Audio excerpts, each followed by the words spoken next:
Hello, everybody. It's Dave Neal, stand-up comic and host of Bachelor Nation News. We have an update regarding the Clayton Echard v. Jane Doe paternity scandal that's rocked our worlds for the last several months.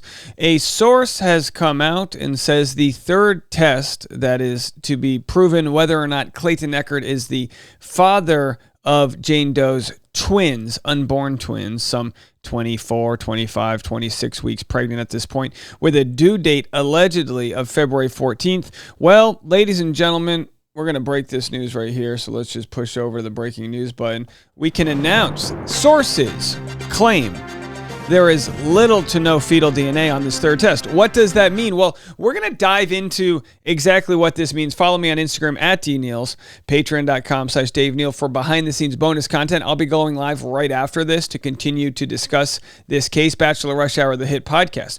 We are going to continue to discuss what this means as far as we are concerned with. Does that mean she's not pregnant? Does this mean that we are going forward with the case for their paternity battle? How does it all shake out? Well, we're going to get to all those updates. If you want updates on my very real pregnancy, we've got my vlog channel, Tasha Courtney and Dave Neal Do Fun Things, with our gender reveal video that we had over the weekend. If you want to really get into the weeds, see if there's any Bachelor Nation audience there, or Bachelor Nation alumni, I should say, and speculate as you must regarding who showed up and all that jazz. Okay, let's get into this story.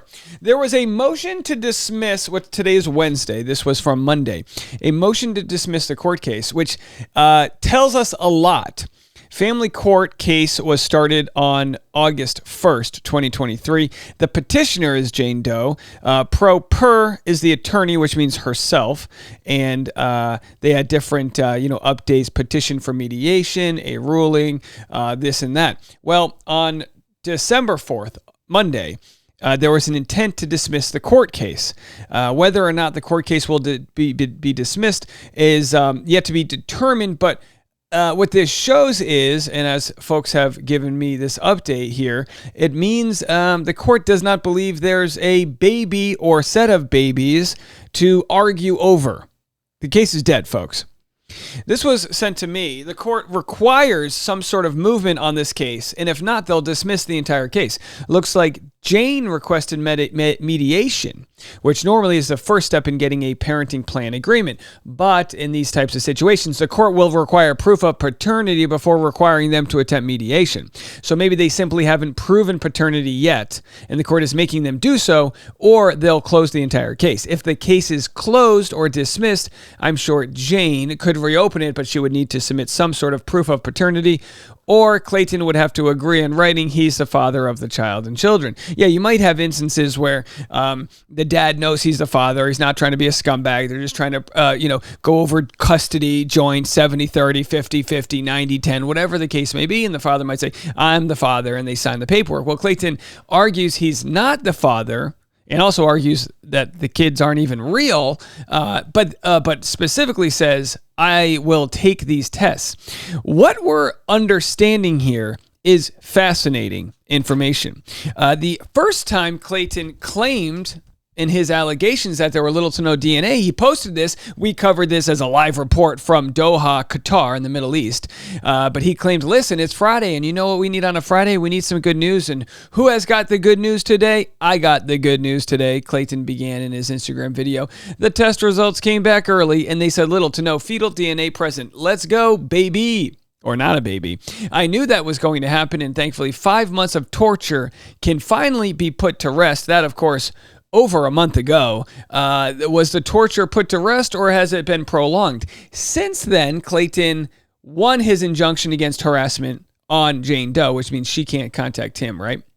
And also, she won her protective order against him, which means he can't contact her. Could he talk about her publicly? Maybe. I'm not sure. I'm not a legal expert, although if he did share the results of this third fetal DNA test, would that constitute harassment of her? I mean, imagine if he violated his order of protection that she has against him.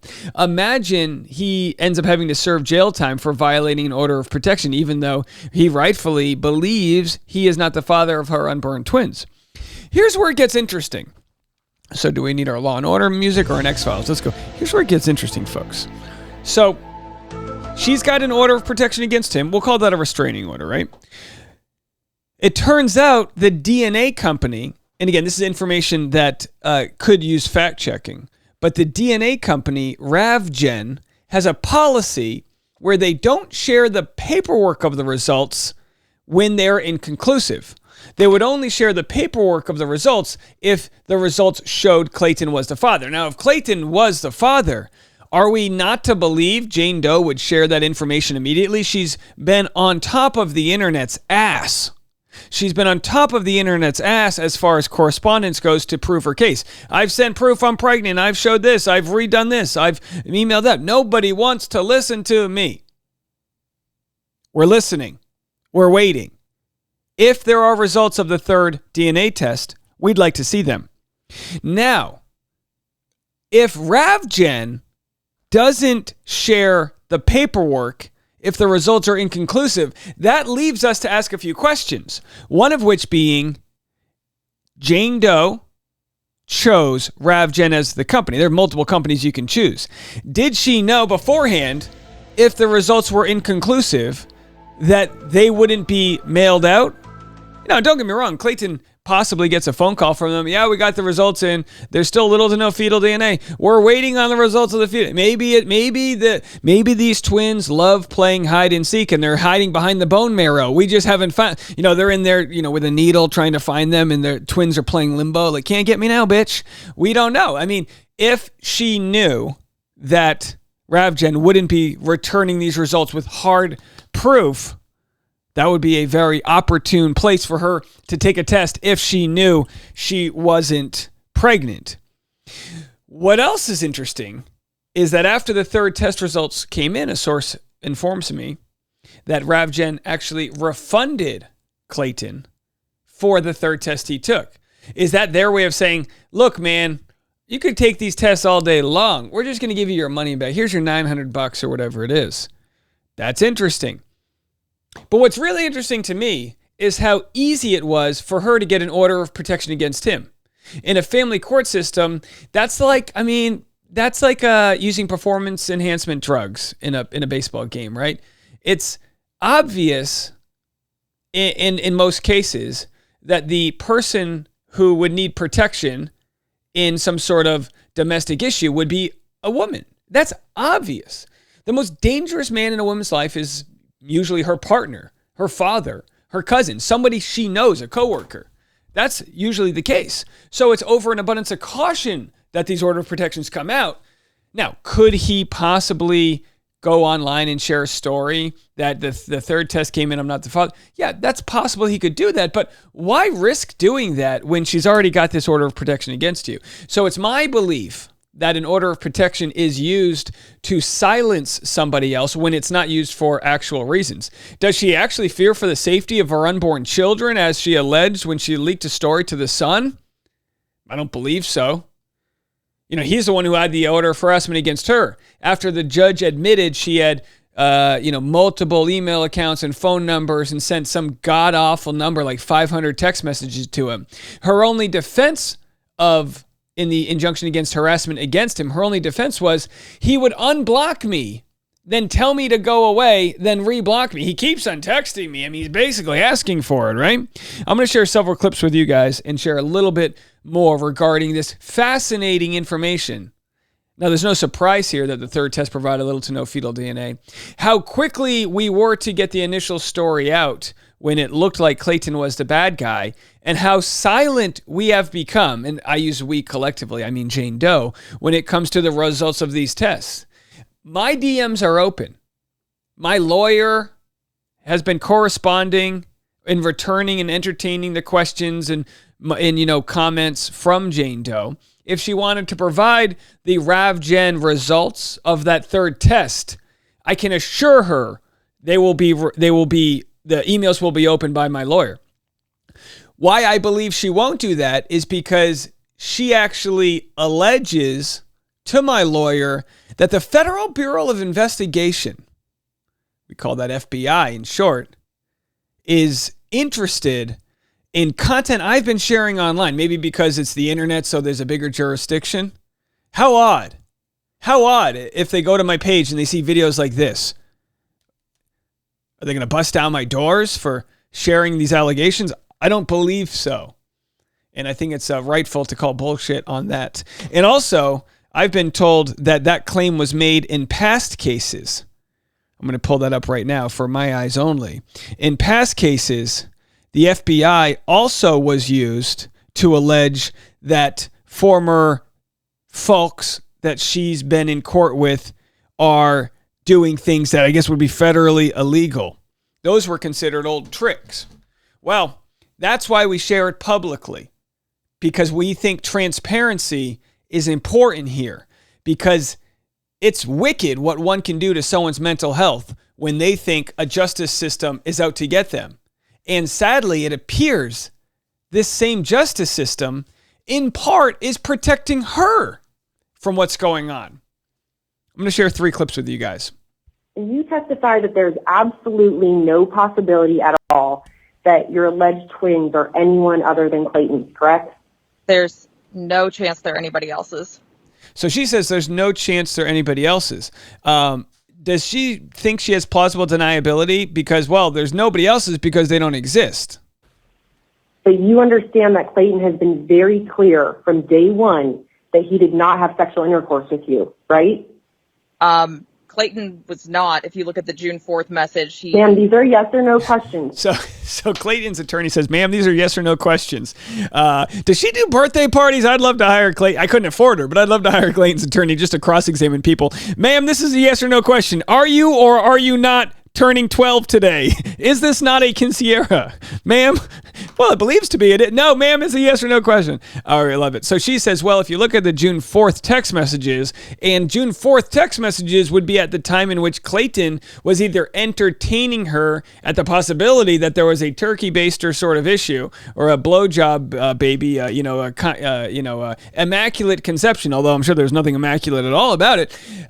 So she tries to say, well, at this point, he actually says that maybe they were his, and maybe he did feel that way in some sort of gaslighty way, but all along he said, hey, we just had oral sex. So she tries to skirt around that. Do you understand that Clayton was very clear from day one that it's his position he did not have sexual intercourse with you? Then the answer is no.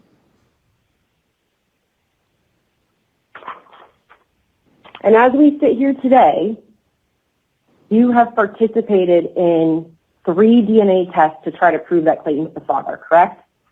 Correct. And not a single DNA test has come back. Oh, I'm sorry. Stating Clayton's the father. Sorry, it was 2 DNA tests, not 3. Well, you indicated at the last hearing that you were providing a sample for the 3rd DNA test to be completed. Now, of course, the second DNA test fell off the truck. It got lost in transit. By the time it made its way back, it was spoiled. One could question whether or not she had anything to do with it, how someone would intercept the Postal Service's unbeknownst to me. But, I mean, theoretically, there could have been a tornado, sucked it off of the thing, alien abductions. We've talked about all these. I mean, it could be humanoids. It could be a lot of different things. And it could have just been bad luck that it didn't make its way back. I trust that could be a benefit to her, that it just so happened that the test result didn't come back. But now we know the 3rd test result wasn't lost in the mail. Correct? But the second one there was an issue with the transit according to the lab. So, I mean, that wasn't tested. So I can't say that I have had 3 tests that have come back with different results. Now, I don't hate her answer. She's like, well, technically the 3rd. So I think what she's trying to say is technically it should only be 2 tests that came back inconclusive, and now we know that's the case here. So I'm going to jump ahead to another clip here, and again, this is from the court case where Clayton won his injunction against harassment on her. We're going to move all the way over to the hour and 30-minute mark here, where we get into the final closing arguments. Again, a lot of the court's time has been used up here, and all because, in part because we can't get paper trails on these fetal DNA tests. Que convenient, as the French would say. And that is the root of the issue here. There has been no support for this alleged pregnancy, other than her attempts to show the court and or Mr. Echard a picture of her alleged pregnancy, which again, we suspect may still be fabricated. Now, I blurred her out, not for any legal reasons. It's just I actually ate my lunch right before this, and I didn't want to throw it up. I got these new monitors, and the last thing I wanted to do was projectile vomit onto my nice technology. So just for my own sake, but that's all public information. Anyone could access somebody somewhere else. So there has been no legitimate purpose to her communication other than to harass Mr. Echard to try to force a relationship on him. She told Mr. Echard on multiple occasions that she was going to force him to communicate with her, whether he wanted to or not. And he has been clear. He does not want any additional communication from her. And the judge, in the end ruled that, yes, this constitutes harassment. One more clip here. These clips are relatively pertinent to this case here, as it's kind of one of the first times we've actually seen, what people are saying under oath. Now you might say, well, how can you lie under if you wanted to believe Clayton here, not her, because someone's lying, right? If you wanted to believe Clayton here and not her, how could you get away with lying under oath? Well, the truth is, you would need the court system, the district attorney, to prosecute her for lying if they received evidence that she was lying. And there may be legit evidence at RavGen that shows the information not being lining up with her story. And if that was the case, you could still get away with it. Last clip. They are screen grabs of an appointment that is unclear. It's just unclear. At the root of this case, and the reason that Mr. Echard is fearful, he is scared, is the fact that there has been a fabricated pregnancy. She has participated in several paternity tests, none of which have come back showing any proof or any signs of fetal DNA, Your Honor. If it wasn't for the fact that she has done this before in another case, this is unbelievable. It is very alarming. So Clayton's attorney said it would be so unbelievable if we didn't know that she already had done this. At the same time, we've got what appears to be clips of her auditioning for a telenovela. All right, folks. Well, there you have it. To summarize, a third test has come back with little to no DNA, according to sources I have spoken with, and due to that result, and the fact that RavGen does not offer a paper trail, there's really no discussion happening right now other than preparing for the baby shower for the alleged pregnant twins due February 14th. Let me know where I should send a gift, and I'd be happy to send a duvet cover or whatever, some terry cloth towels, maybe one of those, a couple rubber duckies or something like that. And we'd be happy to support those kids if they do arrive. All right, I'll be arriving on Patreon right now. If anyone wants to support our fight, oh boy, the legal bills, they're adding up. We're covering this case and we are going to trial December 18th. If you want to support those legal funds, best way to do it is to join our membership only community, patreon.com/Dave Neal, where I've got bonus content and the free podcast every morning and afternoon Bachelor Rush Hour. We'll talk to you later.